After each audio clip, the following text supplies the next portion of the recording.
Today we will discuss the storage technologies of disks. Okay, and disks are important because it's a storage device, and so it's important for us to understand how it works, and also it's an I/O device. It's a device that we can use to understand some of the concepts that we have discussed in the context of our input output systems. So when we have on our machines, we have a lot of storage, okay, and this storage remains there whenever we turn our machine off. And when we turn our machine off, where is the data? So it can be in the cloud, it can be on our disk, on our local disk here, and even if it's on the cloud, well, we use some storage devices. These storage devices are like magnetic tapes, hard disks, CD-ROM, flash memory, and so what we will do is we will consider them as disks, okay, as a general term, and we want to understand what do they have in common and how do they differ. So first, what's common among all these different technologies that they are non-volatile. What we mean by non-volatile means that they can store the information even when the electricity is off. So typically the way it works is we write on our disk and then we power off. That means there is no electricity. And after that, when we read, then we expect it to return the same value. And this read part can actually be happening years later. Okay, so this is the first characteristic of all those disk technologies. The second thing is they're slow, especially when we compare them against our main memory. So we are talking about our access time of milliseconds or seconds instead of nanoseconds. So it means that we cannot execute our programs first. We have to fetch them. So they are very slow. The third characteristic is that they are block oriented, meaning that when we store data, our basic unit of fetching and storing them is is not in terms of bytes. For example, if you have a spinning hard disk, regular hard disk, we're talking about a block size of half a kilobyte to 4 kilobyte. On a CD-ROM, it's 2 kilobytes. In a flash, it's a little bit difficult to say, as we will see. But the crucial thing with all these block-oriented devices is that if you want the time that it requires to fetch 1 byte, it equals to the time to fetch a whole block. Okay, that's the main characteristic. And with these storage models, we are talking about blocks, and these blocks have numbers. In the old times, where we had like these old hard disk, we were talking about CHS tuples, and which basically correspond to the geometric features of the old disks. In the modern times, in the modern disk that we now have a logical block address. So this abstracts us from the geometric features of the old disks, okay, and it's simple. It runs from 0 to n. It is matched by the by the disk controller that's running on the device. So with the storage model, we are doing reading and writing. So here's the general interface. We read a block n, okay, and there is usually a huge delay, and this delay can be taken in milliseconds, okay, and it means that this when you're waiting on this, it's effectively taking a long time, and then we'll either get the block that contains the data, or else failure. And sometimes you can retry. And the writing semantics is you say that I want to write into this block of n with a certain data, and again we have a huge delay, and what we get as acknowledgement is okay or else failure. Okay, and when we say a failure, it's obviously there's something bad happened. The disk motor have stopped, maybe the block has some problem, and when we have like okay or successful, it doesn't even guarantee that a later read would succeed. Okay, and usually these devices contain a power buffer. What it means is when a write operation either completes or has no effect. Now, in modern devices, we have tagged command queuing, which means that the operating system can issue multiple requests, which one with a tag, and then the device can return results in any order with the operating system's tag. So let's discuss this in detail. So the most important thing is the disks that we discuss, they serve the read request out of order. For example, here we have the operating system sends these commands like a read block 37 and then read block 83 and then read block 2. And what returns from the disk is instead of 37, 83 and 2, maybe you'll get the data for 37 and then 2 and then 3. So this is out of order. Okay, and this is because the disks that we use are smart, meaning that they can queue and they can then change the order on the queue. The same thing happens on the write requests as well.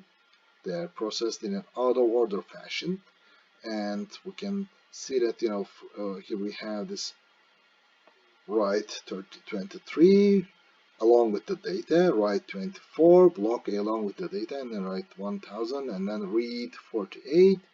And as a result, when we have these things in the queue, the disk may be writing 24 first, and then 23, and then it may be giving 4, 5, 6, 7, 8, which corresponds to, and then writes 1000.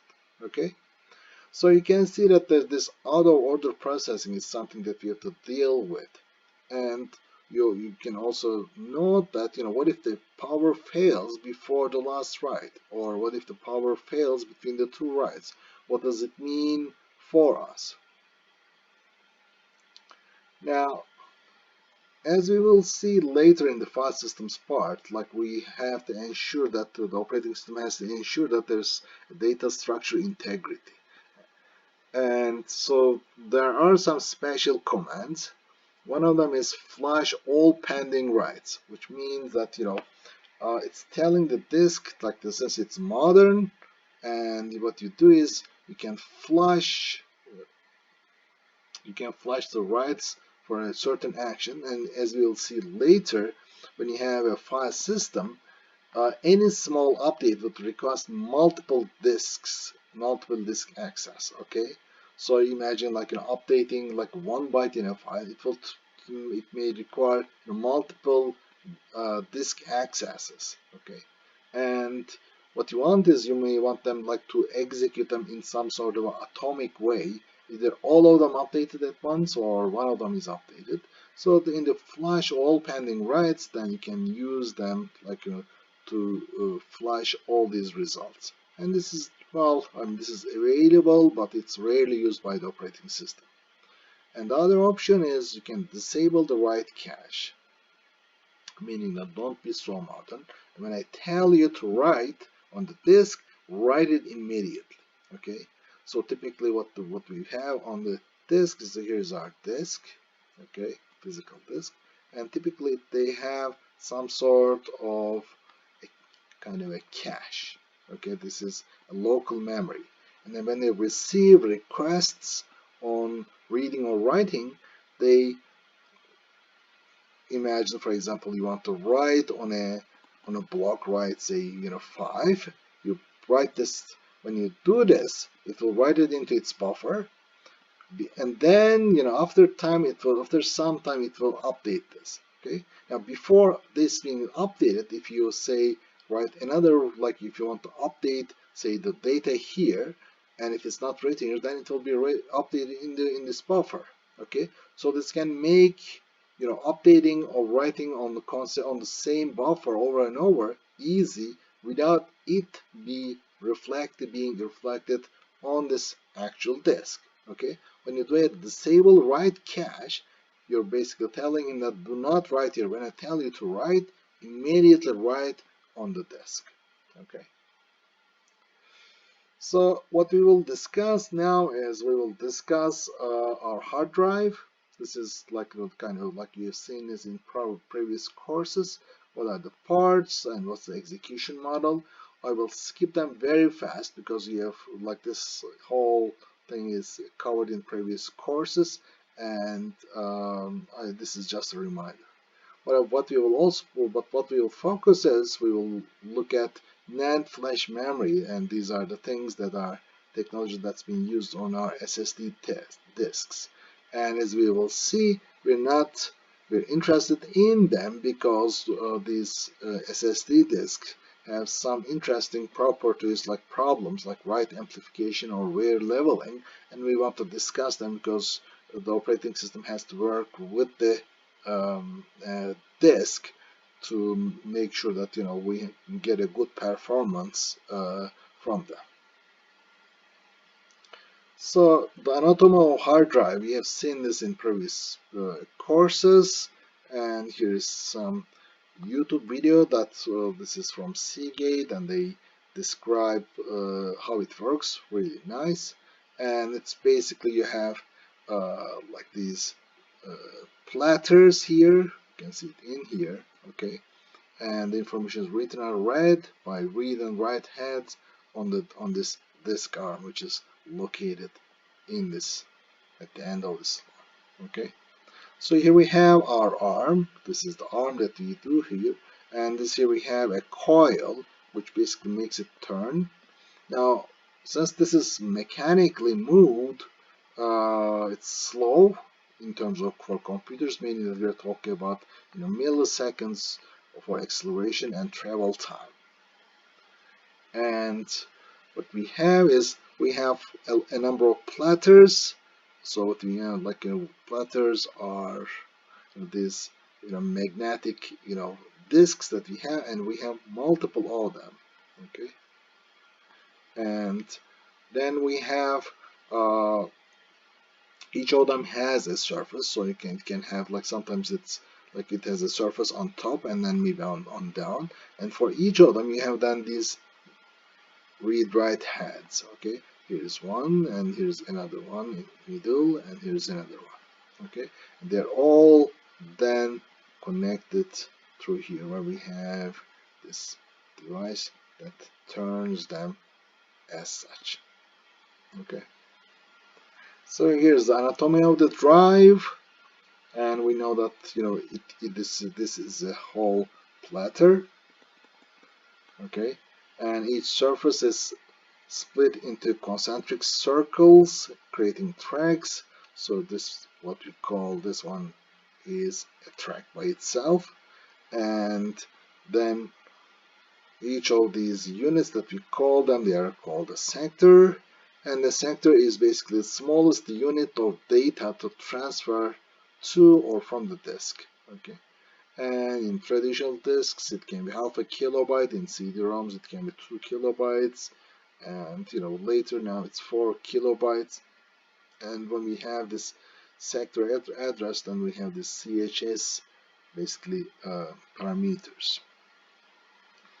Now, in the modern hard drives, we have this zone bit recording that the disk tables map the track number to the sectors, and roughly they are all the same, and you can see this, they're not fully aligned. And what's crucial for us is we have this LBA. Basically it's the sector address, and we treat them as a page number. Okay, so when we have a disk, okay, as a result, we have these blocks running from 0 to n, whatever the size of this, and you basically make a request based on this, and these values are then transferred, basically mapped by the uh, hard disk controller to CHS parameters, but they are invisible from the operating system point of view. So again, this is just a refresher for you.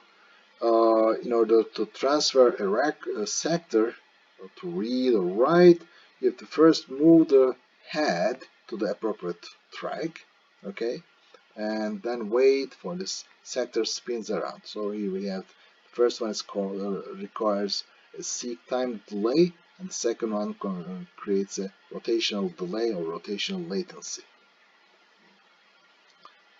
And the average seeks are 2 to 10 milliseconds, and here we have, like, if depending on how fast the RPM, the rotations per minute of the disk, you may end up having a rotational delay of 11.864 milliseconds.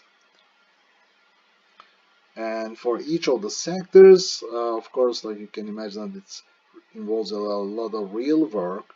And if you have, for example, if you have this head in here, the sector contains, like, here's this training server part, and then here's the sector. This is the sector number that we have here, and here's the data that we read, and the last thing is the checksum. The checksum, that you may have realized this, learned this in logic design, and for example, you add all the values here, and there's for example, it depends on and then you take the last say 4 digits of the sum, and you check whether when you do this they are the same as what's stored here. This ensures that this data that you read is correct. And we have the disk cylinders, and disk cylinders means when we have our heads, these heads are, remember that they are located, they access on different platters as such. So it means that this head can be reading along this track as it turns. This one can be reading along this track, and this can be reading along this track. And we call all these things as a disk cylinder, okay? And you can imagine that when we have this arm, that it means that all the heads are on the same cylinder, and once the active head is aligned, others are closed, and switching between these heads is cheap. It's electronic. It can be done electronically, okay? And we can read the few vector sector headers to fine-tune the arm position for JSTRAC, and it will be done. And the optimal transfer rate, while transferring, we can transfer all of them on a track or on a cylinder and then move the arm. Again, I'll go fast because this has been covered in previous courses. So here we have our access time, and so the average seek time, these are the numbers, like in terms of milliseconds for these, like this RPM numbers that you get for your that you have for your hard disk. And there's this average rotational delay, which is again depends on the related with the RPMs that this disk is spinning at. And you can imagine that while these things do not add, meaning that when you are like waiting, so this is the case where, like, when we have in this case, so that seek time means so your head is here, and then you want to go to inner track, so this is the travel time for this average seek time, okay? And the rotational delay is effectively, then it means that, let's say that you're here and the data that you want to read is here, so the time that it takes to here. Okay, so you can imagine that these two numbers do not add, meaning that they overlap. As you move from here to an inner circle, and at the same time they will be coming down. So it's like if this 10 milliseconds and say 5.5 milliseconds, it's not 15.5, but it's less than this because they overlap a lot. And the access time that we have here is it depends, it's from 70 to 20 milliseconds, and well, they are slow. When the rates that we discuss are in terms of hundreds of megabytes. And what can we do about this? Well, what you want to do is you want to read or write more per seek, and disk, basically read ahead and delay, can basically combine multiple writes into a single physical write.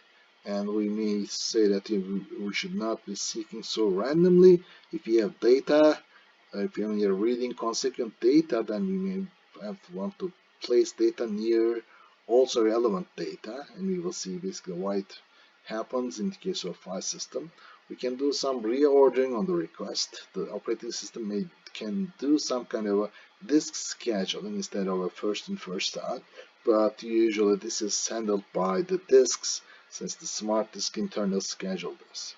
Solid state disks, or short for SSDs, represent a new generation disk technology. Now, what's meant by solid state? Well, in the early days in 1940s and 50s, its original meaning was to mean that there would be no vacuum tubes, and this is basically a pre-transistor. Like this would mean that the devices that would use transistors instead of vacuum tubes. Now, the modern meaning in SSDs is no moving parts. Now, what is solid state storage? It can mean a couple of different things. They are all considered as solid state disks. It can be a RAM backed by battery. It can be, there's a NOR flash technology, there's a NAND flash technology, and even now there are newer technologies that are being described under these solid state disks. So, when we look at them, a RAM packed by a battery, it's a fast, basically storage, and a NOR flash is word accessible, where we have writes are slow. The density is also slow, and this is usually used to boot embedded devices or store configuration. Now, NAND flash, this is what we actually mean, what is being used in current SSD disks, and in this case, we have we can read and write pages of typically half a kilobyte, or erase blocks, which is much larger, which consists of many pages together. So most SSDs today are NAND flash technology. Now, the architectural features of this NAND flash is that, well, there are no moving parts, and so there is no seek time or rotational delay. And here's something that's important, which is reading is faster than writing.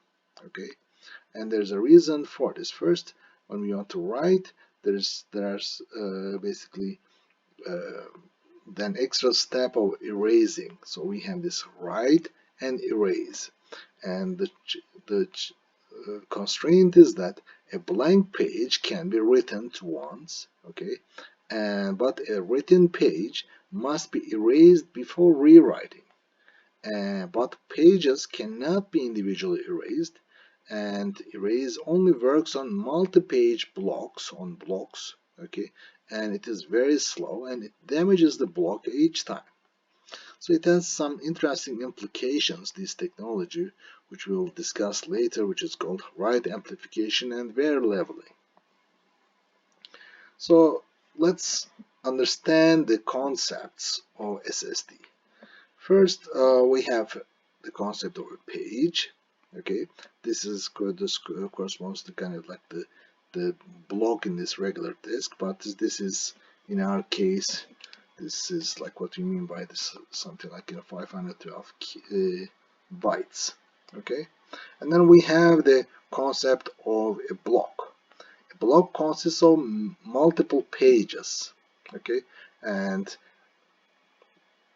uh, when we talk about an SSD, it has many blocks in basically in the disk. Now, let's say that we want to update data using these basically read, erase, and write functions. So here's our block. Okay, this is the block that we are interested in, and in this block we want to modify the pages. We want to update the pages, these 8 pages. Okay, and this roughly corresponds to 4 kilobytes because each page was defined as half a kilobyte, but the whole block is 16 kilobytes. Now, the way we can do is we cannot update it in place because we cannot write onto pages individually. Okay, so what we do is we first do a read. We read the whole thing, and this is a fast process. So we copy the data of the whole block into the RAM memory. Okay, and after that we update in the RAM memory. Okay, and now what we need to do is after doing this we now erase the whole block. Okay, so erase, you cannot erase a single page. So let me this is erase works at the block level, not at the page level. Okay, this is a very important detail. So we erase the whole block, but this is a slow process, and it also wears out the memory, meaning that we can erase a block and there's a limit. For example, you can do this only 10,000 times. After 10,000 basic erase operation, this whole block will become unusable. So after this erasing, then we update the data, which means that we have the updated data in the RAM memory, and then we write this back onto the SSD. So this is the process that SSDs operate. Now, note that in this case, we were updating 8 pages, which is 4 kilobytes of data in a block of 16 kilobytes. Now, logically, when you look at this, logically, we just updated 4 kilobytes. But due to this limitation that we can erase at the block level, we have actually erased and wrote 16 kilobytes. Okay, now this is important because each write wears out our disk, and hence due to this limitation that we have this amplification factor of 4, and it's important because and this means that our device will wear out 4 times faster. So if you want to compute how long it will take to basically for this disk to wear out, to go bad, it will go bad basically for it's after writing any write is actually doubled by 4. So we have the issue of hotspot wear and wear leveling. What we mean by this is, first let's talk about the file systems. We will discuss them next, and you will note that the file systems like to write the same block repeatedly. Okay, this is especially true. For example, imagine we as we will see later that in our disk we have certain blocks. For example, this block may contain the directory entries, okay? And each time we update any file in that directory, then we have to update this block. So this block will become a hotspot, okay? Because we'll be updating this over and over and over, okay? But for example, the data block that contains the data for a file is not updated as at the same frequency. Okay. As a result, you'll and since we have only 10,000 erases before destroying this block, this is becomes a very important issue that we all these blocks that have become that are updated frequently, they will go bad very fast. So the SSDs have two tricks to overcome this. The first one is they lie to the host, and the host basically believes that it's writing to a specific disk block. If you remember that in the modern disks, regular hard disk, we had this LBA, which means that it would present the operating system that it has blocks to 0, 1, and up to n.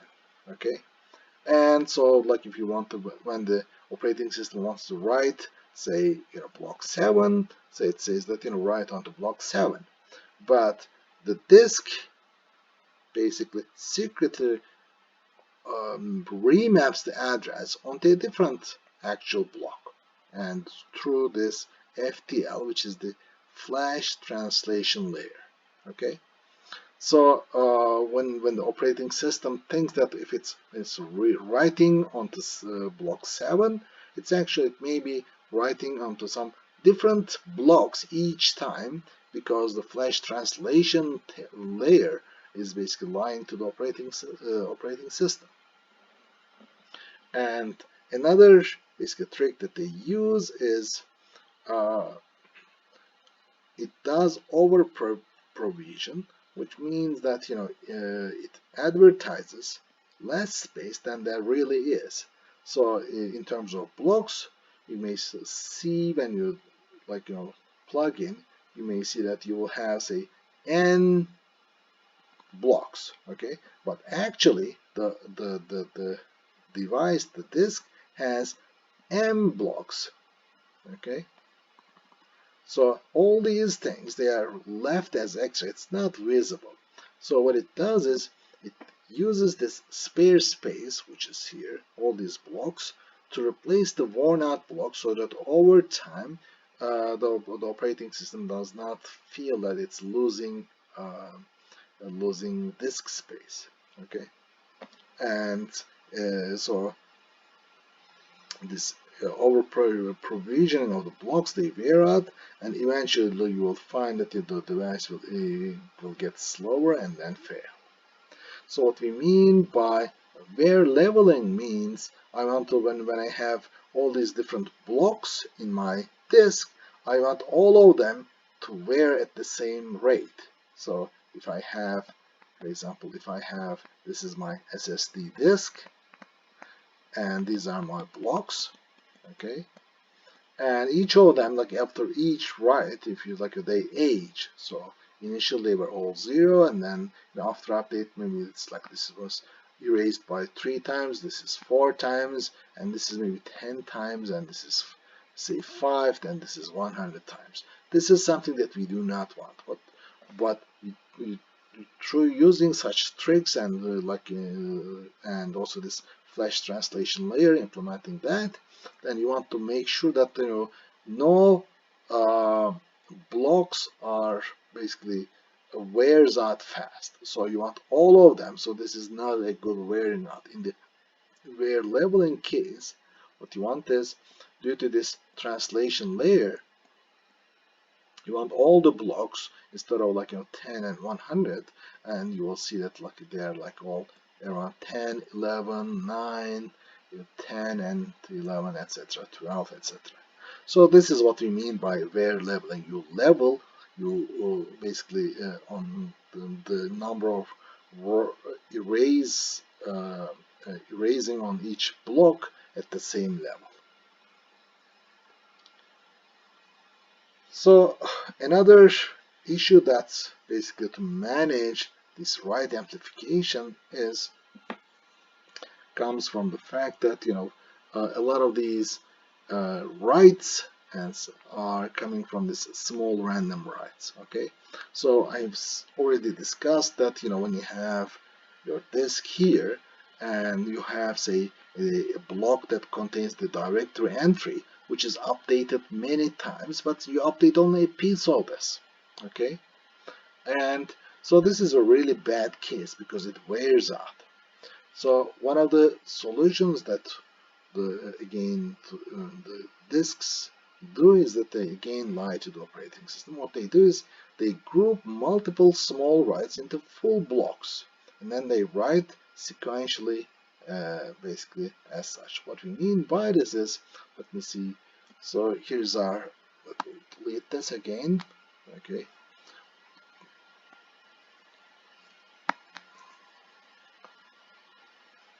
So if this is my SSD disk, okay, and here's my block, and here's another block, okay, and in these blocks then I have pages, okay, so here I have my pages, more, okay.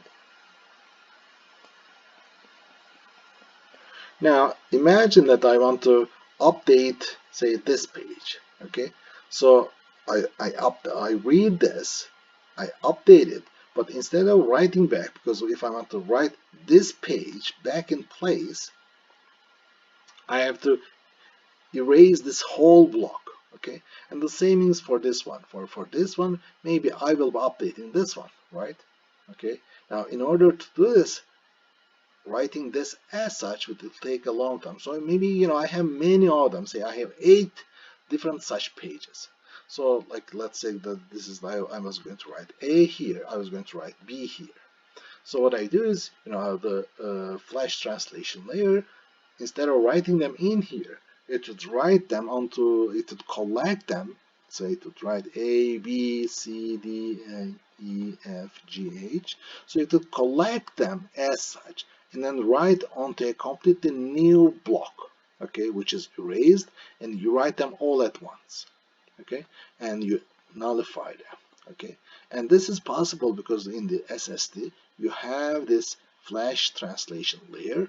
Okay, so when you say I want to write into, and each of these blocks have a number, so instead of like before it was accessing, say when I was trying to access a block of say 5, it was previously it was reading from this block.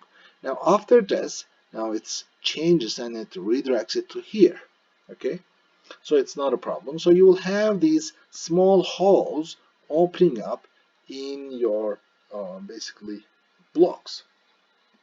Okay, so as a result you will have these holes in other blocks. Okay, and at some point when you have too many holes as such, okay, then you can clean them out by reading a bunch of old blocks and writing back onto smaller whole pages. So after this, for example, imagine that I wrote this, I have a hole here, another one here, and another hole here, and here, and here, and say here. So after this, what I can do is I can read them out, okay, and I can allocate a completely new uh, block, and I can write them into one block and then erase them. Okay, so I can then completely erase them. Okay, now these two become available.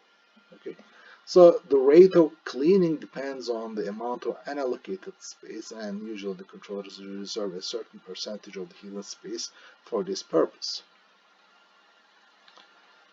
Now, when we compare the SSDs versus the regular hard disks, well, they have the same interface. They implement the regular disk model. They have these LBA sectors. They have write sector, read sector, parquet, etc. Now, the main difference is, as we said, the read operations are extremely fast because we don't have to, the rotational, we don't have the seek time, we don't have the rotational latency. So it's up to 100 times faster. This is really great, okay, because it's just electronics like circuits that you're getting it. So then there's it's even, it's like like you don't mean that if you want to read a certain like any block, it will come as fast, no problem.